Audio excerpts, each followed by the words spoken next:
The job seemed too perfect to be true.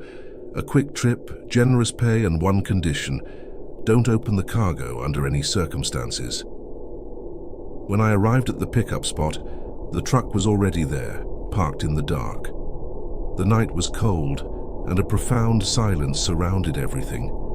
As I approached, a chill ran down my spine, a feeling that something was watching. I brushed it off.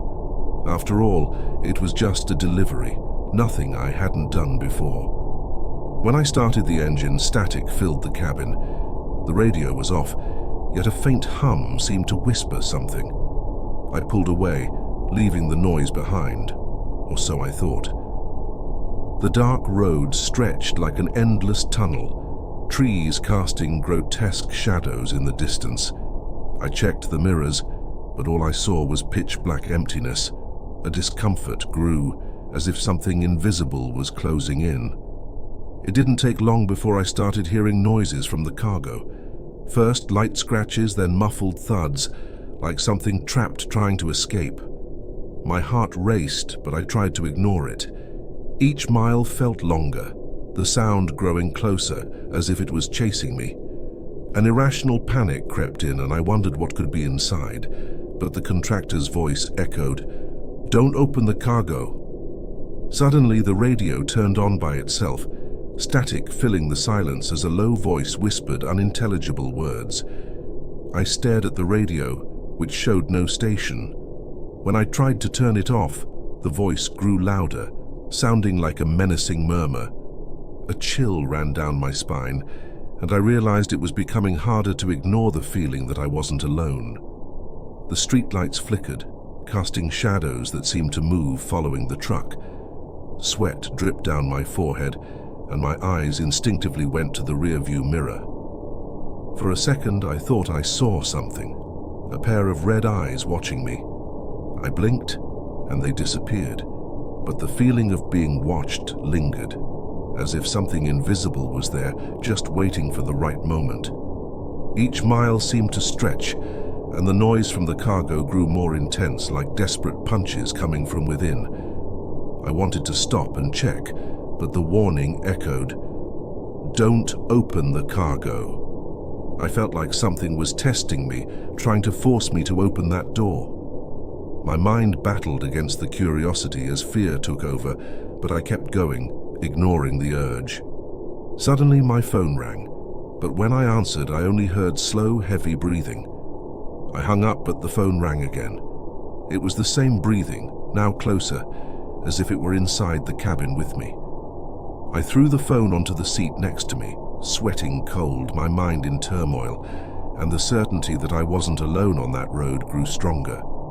Further down the road, a dark figure stood motionless, waiting. I tried to swerve, but the figure seemed to be everywhere, like a shadow multiplying. I blinked, and it was gone, but the terror remained. Something was following me, and one question echoed in my mind. What had I done to deserve this? What threatening presence was I carrying? The banging in the cargo grew frantic, accompanied by muffled screams. Someone or something was trapped inside, begging for help. I wanted to open it, to free whatever it was, but the dark voice resurfaced in my mind, like a sinister whisper, "Don't open the cargo." I closed my eyes, trying not to listen, but the scream penetrated my mind. I felt time stop. The road seemed like a prison, and each mile was a challenge to my sanity. I looked at the clock, but the hands seemed frozen. Desperate, I decided I needed to see what was inside. Curiosity and fear mixed. I felt drawn, as if an invisible force was calling me to the back of the truck. With a trembling hand, I opened the back door. A stench of decay filled the cabin, and inside a deformed figure stared at me with hollow, desperate eyes. Its skin looked melted, as if consumed by something. I was paralyzed, unable to breathe. It was a vision of pure terror, and I realized I had made a terrible mistake by opening that door.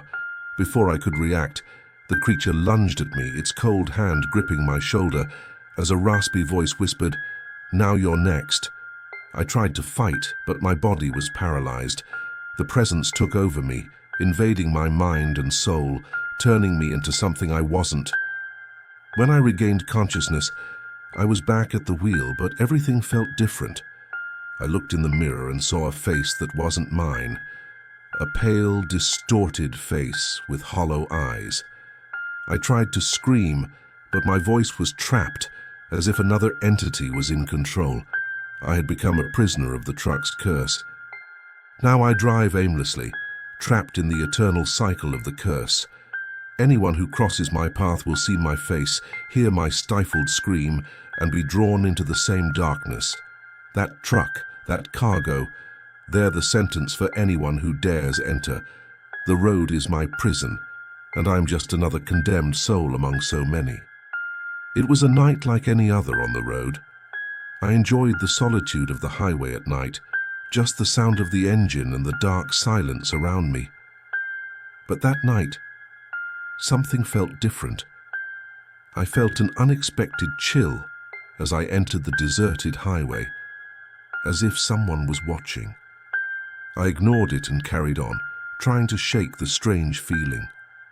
The job was the same: pick up the cargo and deliver it, nothing more. As I drove, I noticed a shadow in the passenger seat out of the corner of my eye.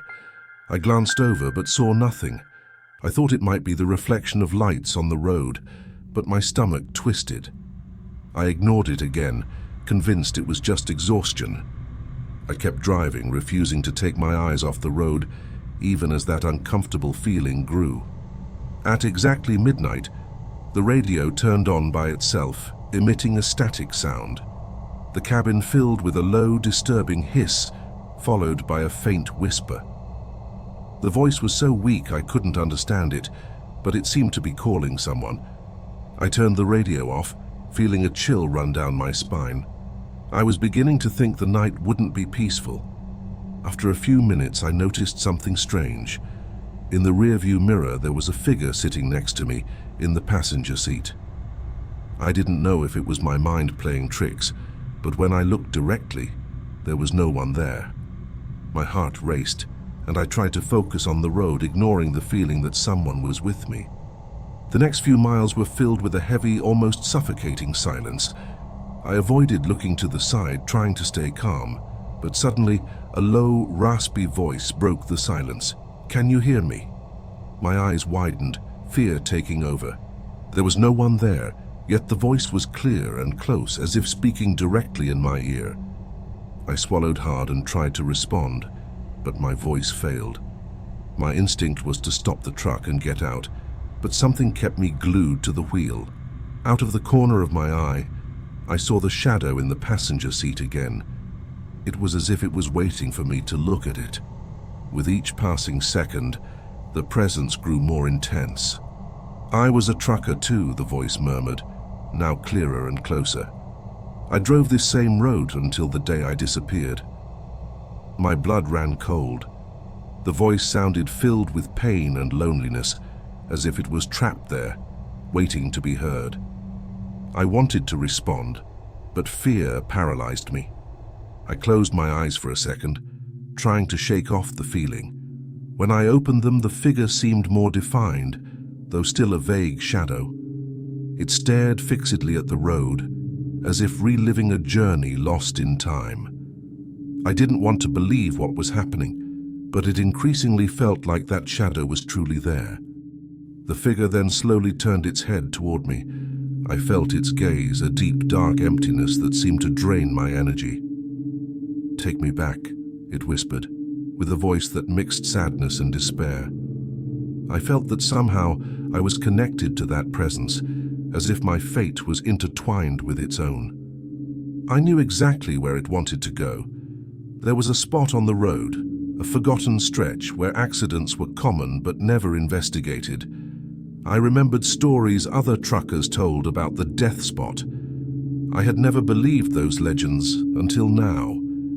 Now, that figure wanted me to take it back to the place where it disappeared. Without control, my truck headed toward the abandoned stretch. With each mile, the shadow seemed more solid, almost human. The weight of its sadness was palpable, as if years of despair and pain were soaked into that seat. My body moved on its own, as if being guided by the presence itself. We reached the abandoned stretch of road. The place was shrouded in a cold mist and silence was absolute. The figure in the passenger seat looked at the horizon and whispered, "This is the end."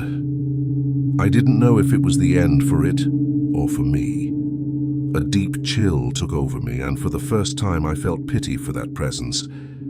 Suddenly, the weight in the cabin vanished, and the passenger seat was empty again. I felt an indescribable emptiness, as if something had been ripped from me. But looking in the rear-view mirror, I saw the figure's reflection moving away, dissolving into the darkness. Its face, however, still stared at me as if imprinted in my memory forever. I kept driving, but I knew something had changed. That presence had left a mark, and I felt that someday I'd encounter it on the road again. Perhaps I had only delayed the final meeting. Until then, the shadow would wait, somewhere along the way, to guide another trucker to the death spot, and one day maybe take me there too.